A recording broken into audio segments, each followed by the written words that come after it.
गेंदा सेठ सुबह सुबह बाजार में सब्जी खरीदने के लिए दुकानदार से भाव पूछ रहा था। अरे ओ सब्जी वाले, ये मूली आजकल कितने भाव की चल रही है भाई? सब्जी वाला डरते हुए बोला, अरे सेठ जी, जहाँ तक मैं जानता हूँ तो सब्जी खरीदने तो आपका नौकर या आपकी पत्नी आती है। हाँ हाँ, आज मैंने सोचा कि क्यों ना आज मैं सब्जी खरीदने जाता हूँ। अब जल्दी से मूली के भाव बताओ, मेरा आज मूली खाने का बहुत मन है। मूली हाजमे के लिए बहुत अच्छी होती है ना। आपके हाजमे के चर्चे तो दूर दूर तक राज्यों में फैले हुए हैं सेठ जी। आप मूली खाकर क्या करेंगे?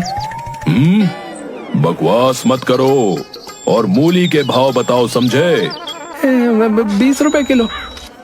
20 रुपए किलो? इतनी महंगी? पहले मैं मूली चखूंगा, उसके बाद खरीदूंगा। इतना बोलकर गेंदा सेठ ने एक मूली उठा ली और उसे खाने लगा। बहुत स्वादिष्ट है। कुछ ही देर में गेंदा सेठ दुकानदार की सारी मूलियां खा गया और दुकानदार से बोला, तुम्हारी मूली बहुत स्वादिष्ट थी। कल मैं तुम्हारी दुकान से आकर मूली जरूर खरीदूंगा। सेठ जी, इसके पैसे तो दे दीजिए। पागल हो गए हो क्या? अरे चखने के कोई पैसे देता है भला? इतना बोलकर गेंदा सेठ वहाँ से चला गया। दुकानदार सर पीटते हुए अपने आप से बोला, अरे मैं तो बर्बाद हो गया, मैं तो लुट गया भैया। ये भुक्कड़ सेठ मेरी सारी मूली खा के चला गया। अरे कलवा डाकू, तू बड़े बड़े लोगों का अपहरण करता है। अरे इस भुक्कड़ का अपहरण क्यों नहीं कर लेता? सारे गांव को मुक्ति मिल जाएगी। अगले दिन गेंदा सेठ सोकर उठकर सीधे अपनी पत्नी से बोला, अरे जल्दी से खाना लगाओ भाई, मुझे बहुत तेज भूख लगी है।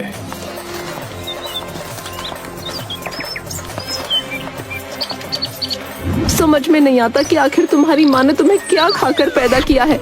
तुम्हारे पैदा होने से पहले शायद उन्होंने हाजमोला की पूरी बोतल निगल ली होगी, उसका नतीजा तुम निकले। तुम्हें जो भी बुरा भला बोलना हो आराम से बोल लेना, पहले मेरे लिए खाना लाओ। तुम्हें आज कोई खाना नहीं मिलेगा। कल तुमने उस बेचारे सब्जी वाले का बेड़ा गर्क कर दिया। पूरी 50 किलो मूली खा गए तुम, उसके सारे पैसे मुझे चुकाने पड़े।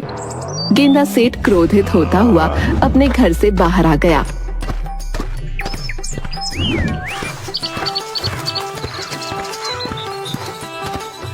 अचानक उसके मन में एक विचार आया। गेंदा सेठ सीधे अपने गांव के बाजार में चला गया।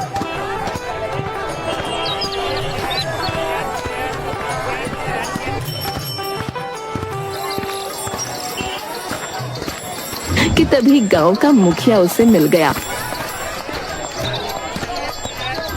अरे भुक्कड़ सेठ, कहाँ जा रहे हो? क्या बकवास कर रहे हो? मेरा मतलब गेंदा सेठ, जाओ जल्दी से अपने घर चले जाओ। क्यों? क्या तुम अपनी बेटी की शादी का न्योता देने मेरे घर आ रहे हो क्या? अरे मेरी क्या मत मारी गई है? जो मैं तुम्हें न्योता दूंगा? अरे मैंने सुना है कि कलवा डाकू अपने साथियों के साथ यहाँ पर आ रहा है भाई। कलवा डाकू जो है बहुत बड़ा डाकू है, समझे? तुम्हें पता है, वो लोगों का अपहरण करके ले जाता है और बदले में उनसे ढेर सारे पैसे मांगता है।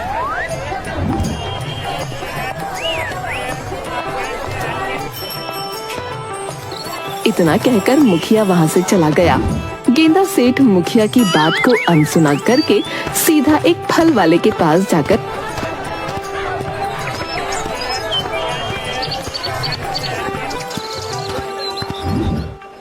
अरे भैया, ये सेब आजकल क्या भाव चल रहे हैं? 200 रुपए किलो भैया। अरे बहुत महंगे हो गए हैं। पहले मैं एक सेब चक्कर देखूंगा। ए भैया, मुझे सब पता है? कल तुमने मूली सब्जी वाले का बेड़ा करके कर दिया है, अब तुम वही करने मेरे पास आए हो। चले जाओ यहाँ से, बता रहा हूँ। गेंदा सेठ अपने गले में सोने की मोटी चेन को दिखाते हुए बोला, अरे क्या भिखारी समझा है क्या? ये मोटी सोने की चेन देख रहा है? तू अपनी पूरी दुकान, अपना घर भी बेच देगा ना, तब भी नहीं खरीद पाएगा, समझा? तभी वहाँ पर कलुआ डाकू अपने साथियों के साथ घोड़े पर बैठकर आ गया। कलुआ डाकू सबकी ओर देखते हुए बोला, हमारा ही नाम कलुआ है, कलुआ। हम जहाँ भी जाते हैं, पैसा, सब्जी, फल, अनाज, पानी सब लूट लेते हैं। इतना बोलकर कलुआ डाकू अपने साथियों की ओर देखकर बोला, लूट लो पूरे बाजार को, जितने भी खाने पीने की वस्तुएं हैं सब लूट लो। 2 महीने आराम से बैठकर खाएंगे। तभी वहाँ पर एक साधु आ गया।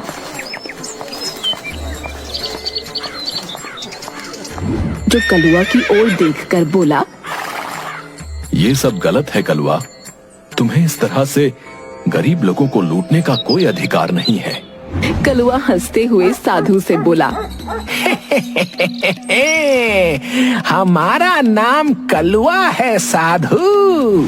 बाप का, दादा का, नानी का, नाना का, सबका नाम थुकाया है इस कलुआ ने। देखो कलुआ, मैं दिव्य दृष्टि से देख रहा हूँ कि तुम्हारे ग्रह सही नहीं चल रहे। आज इस बाजार को लूटने का इरादा त्याग दो, नहीं तो तुम जीवन भर पछताओगे। अरे जा जा पाखंडी साधु, हैं? अगर ऐसी बात है तो मैं पूरे बाजार को लूटूंगा भी, और साथ ही साथ इस गांव में एक अमीर व्यक्ति का अपहरण भी करूंगा। तभी कलुआ की नजर गेंदा सेठ पर पड़ी।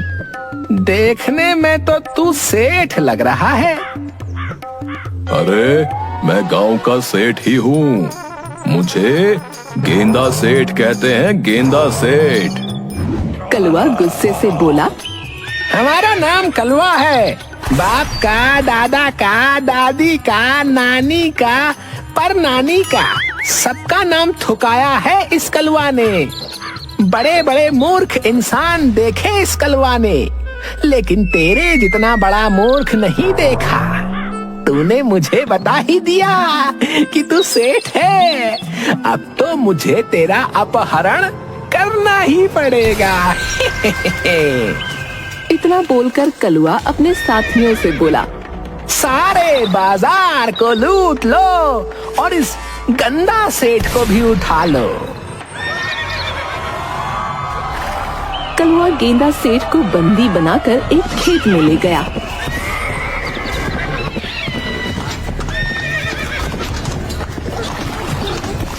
और अपने साथी से बोला, इस सेठ को धूप में ऐसे ही खड़े रखो, थोड़ी तो चर्बी कम होगी इसकी।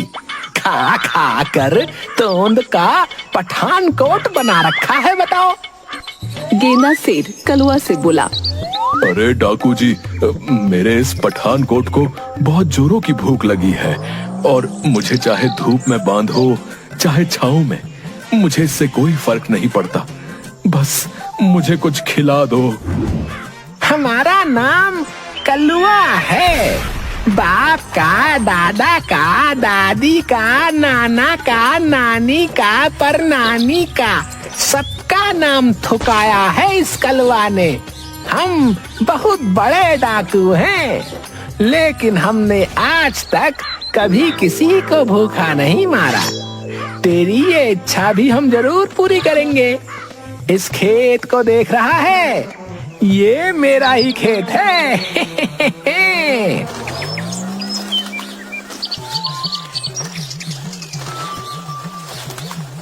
लेकिन आप तो डाकू हैं, प्रॉपर्टी का काम भी साथ में करते हैं क्या?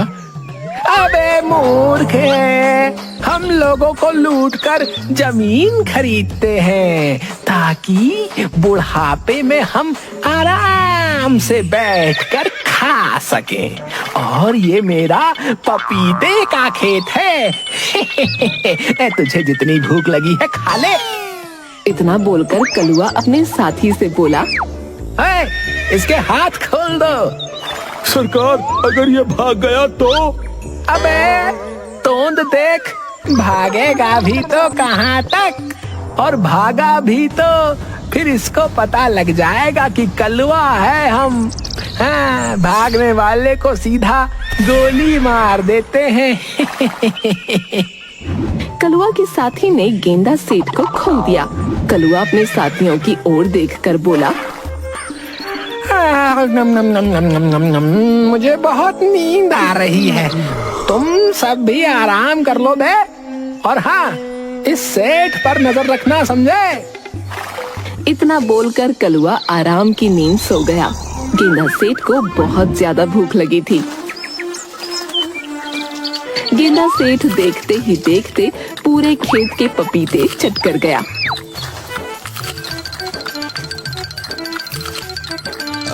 कलुआ जब सोकर उठा तो उसने देखा उसके पपीते के खेत में पपीते का नामो निशान तक नहीं था। अरे, कुछ देर पहले मेरे खेत में पपीते ही पपीते बिखरे पड़े थे, कहाँ गए? क्या हमसे भी बड़ा कोई डाकू आ गया था क्या कोई, जो हमारे ही खेत को लूट कर ले गया? कलुए का दूसरा साथी, जो कि गेंदा सेठ पर नजर रख रहा था, कलुआ से बोला, कोई डाकू नहीं आया था सरकार। सबसे बड़ा डाकू तो हम पकड़ कर लेकर आए हैं। क्या कहना चाहते हो बे तुम? सारे पपीते ये सेठ खा गया। मैंने अपनी जिंदगी में इतना बड़ा भुक्कड़ कभी नहीं देखा। कलुआ अविश्वास भरी नजरों से गेंदा सेठ को देखते हुए क्रोधित होते हुए बोला, हमारा नाम कलुआ है। बाप का, दादा का, दादी का, नाना का, नानी का, परनाना का, सबका नाम थुकाया है इस कलुआ ने। अबे ओ भुक्कड़, ये सारे पपीते तूने खाए हैं क्या? हाँ डाकू महाराज, लेकिन इतने पपीते खाकर तो मेरे पेट का भला भी नहीं हुआ। मैंने तो बस आपके खेत के पपीते चखे मात्र हैं। अबे ओ भुक्कड़, ओए, तूने मेरा लाखों रुपए का नुकसान कर दिया है। मैं तुझे जान से मार दूंगा बे। इतना बोलकर कलुआ डाकू ने अपनी बंदूक निकाल ली कि तभी उसका साथी उससे बोला, ऐसा मत कीजिए सरकार, ये बहुत ही अमीर सेठ लगता है। अब इसको अभी अपने अड्डे पर ले चलते हैं, उसके बाद इसके घर पर फोन करके इसकी फिरौती मांगेंगे। इसने हमारा जितना नुकसान किया है वो सारा वसूल लेंगे सरकार। बिल्कुल सही कह रहे हो तुम। पहली बार तुमने पते की बात की है भाई। कलुआ गेंदा सेठ को अपने अड्डे तक ले गया, जो कि एक गुफा थी, और अपने साथियों से बोला, जितना भी राशन पानी फल फ्रूट हम लूट कर लेकर आए हैं सब यहीं रख दो, समझे? सुबह इस भुक्कड़ के घर पर फोन करूंगा। सारे साथियों ने लूटा हुआ खाना गुफा के अंदर रख दिया। कलुआ गुस्से से अपने साथियों से बोला, हम अपने रसोइये को भी 3 दिन बाद खाना देते हैं, समझे? मगर ये भुक्कड़ मेरे खेत के सारे पपीते खा गया। तभी कलुआ का एक साथी कलुआ से बोला, सरदार, हमारा रसोइया कहीं नजर नहीं आ रहा सरदार। अरे जाकर देखो जरा, है कहीं भाग तो नहीं गया? सरदार, मुझे लगता है कि हमारा रसोइया भाग गया सरदार। अरे ऐसे कैसे भाग सकता है वो, है? अरे मुझे बहुत तेजी से भूख लगी है, खाना कौन बनाएगा?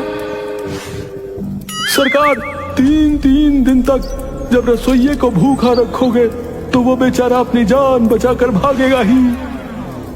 तुम सब तो जानते हो कि मुझे भूखे पेट नींद नहीं आती बे। अभी रात भी होने को है, अब मैं क्या करूंगा? तभी कलवा का एक साथी गेंदा सेठ की ओर गौर से देखते हुए बोला, अरे भाई, तुम खाते तो बहुत हो, मुझे विश्वास है कि तुम भोजन बनाना भी जरूर जानते होगे। भोजन का नाम सुनकर गेंदा सेठ के मुंह में पानी आ गया। आपने तो मेरे मुंह की बात छीन ली। मैं भोजन बहुत अच्छा बनाता हूँ, बहुत ही अच्छा। अपने हाथ का बना हुआ भोजन खाकर मैं उंगलियां चाट कर रह जाता हूँ। हाँ। तभी कलवा गुस्से से बोला, अबे ओ भुक्कड़, भोजन हम अपने लिए बनवा रहे हैं, तेरे लिए नहीं बे, समझा? जब तक हमें नया रसोइया नहीं मिल जाता तब तक भोजन तू ही बनाएगा। चल जल्दी से काम पर लग जा, चल। कलवा अपने साथियों से बात करने में व्यस्त हो गया और गेंदा सेठ भोजन बनाने में व्यस्त हो गया। भोजन बनाते हुए गेंदा सेठ अपने आप से बोला, अरे वाह, खुशबू तो बहुत अच्छी आ रही है और इस खुशबू ने मेरी भूख को जगा भी दिया है। अरे वाह, यहाँ तो भोजन का भंडार है। गेंदा सेठ भोजन बनाते बनाते कुछ ही देर में सारा भोजन चट कर गया। तभी कलवा वहाँ आकर गेंदा सेठ से बोला, अरे क्या हुआ, भोजन बना कि नहीं बना है? भूख से मेरे पेट में चूहे दौड़ रहे हैं। डाकू महाराज, भोजन तो मैंने बना लिया था, लेकिन मुझे बहुत तेजी से भूख लगने लगी थी। मैं सारा भोजन खा गया। ये सुनकर कलवा को अपने ऊपर बिजली गिरती हुई सी महसूस हुई।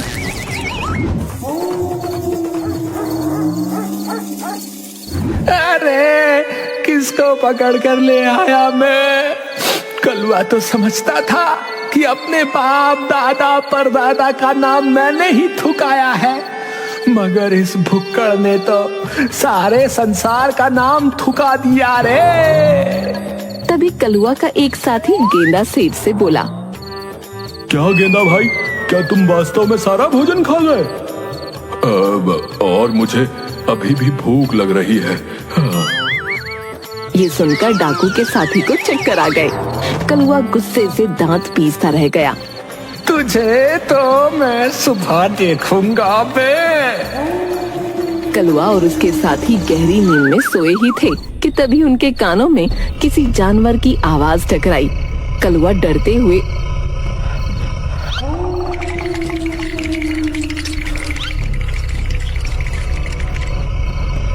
क्या हमारी गुफा के अंदर कोई जानवर घुस आया है क्या? नहीं तो सरकार, मुझे तो कोई भी नहीं दिखाई दे रहा। तो फिर ये भयानक आवाजें कैसे आ रही हैं? कलवा और उसके साथियों ने देखा कि गेंदा सेठ भयंकर खर्राटे ले रहा था।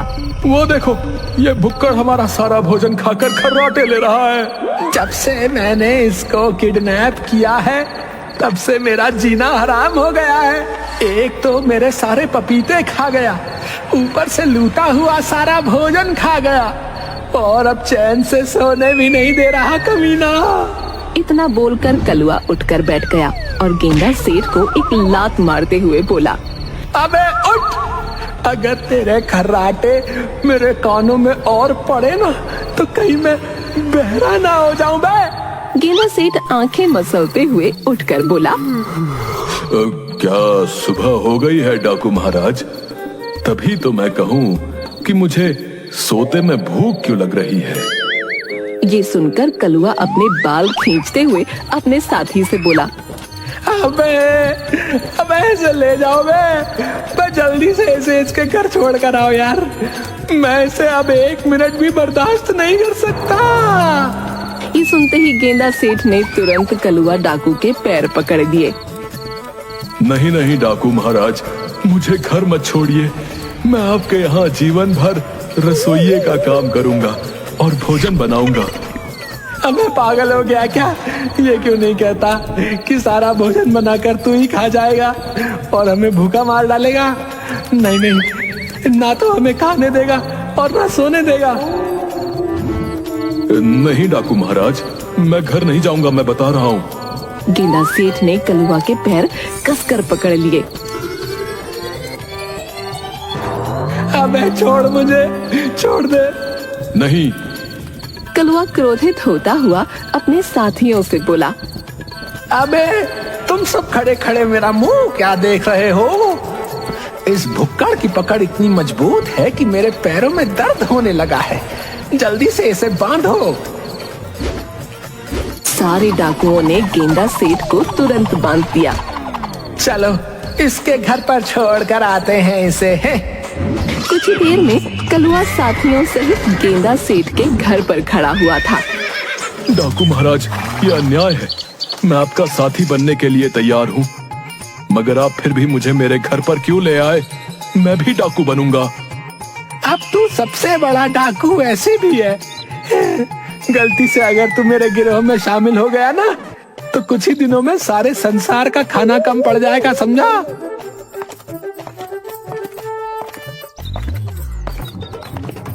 इतना बोलकर कलुआ ने एक जोरदार लात गेंदा सेठ के मुंह पर मार दी। डाकू कलुआ वहां से चला गया। गेंदा सेठ की पत्नी गेंदा सेठ की ओर देखकर बोली, तुम्हें तो मशहूर डाकू कलुआ भी लात मारकर घर पर छोड़कर चला गया। सिर्फ मैं ही हूँ जो तुम्हें झेल रही हूँ। मेरे हाथ खोलो। नहीं, हाथ खोलूंगी तो तुम फिर से भोजन मांगोगे। वैसे कलुआ डाकू ने तुम्हारे हाथ पैर बिल्कुल सही बांधे हैं। अब 2 दिन तक ऐसे ही पड़े रहो। ये सुनकर गेंदा सेठ बेहोश हो गया।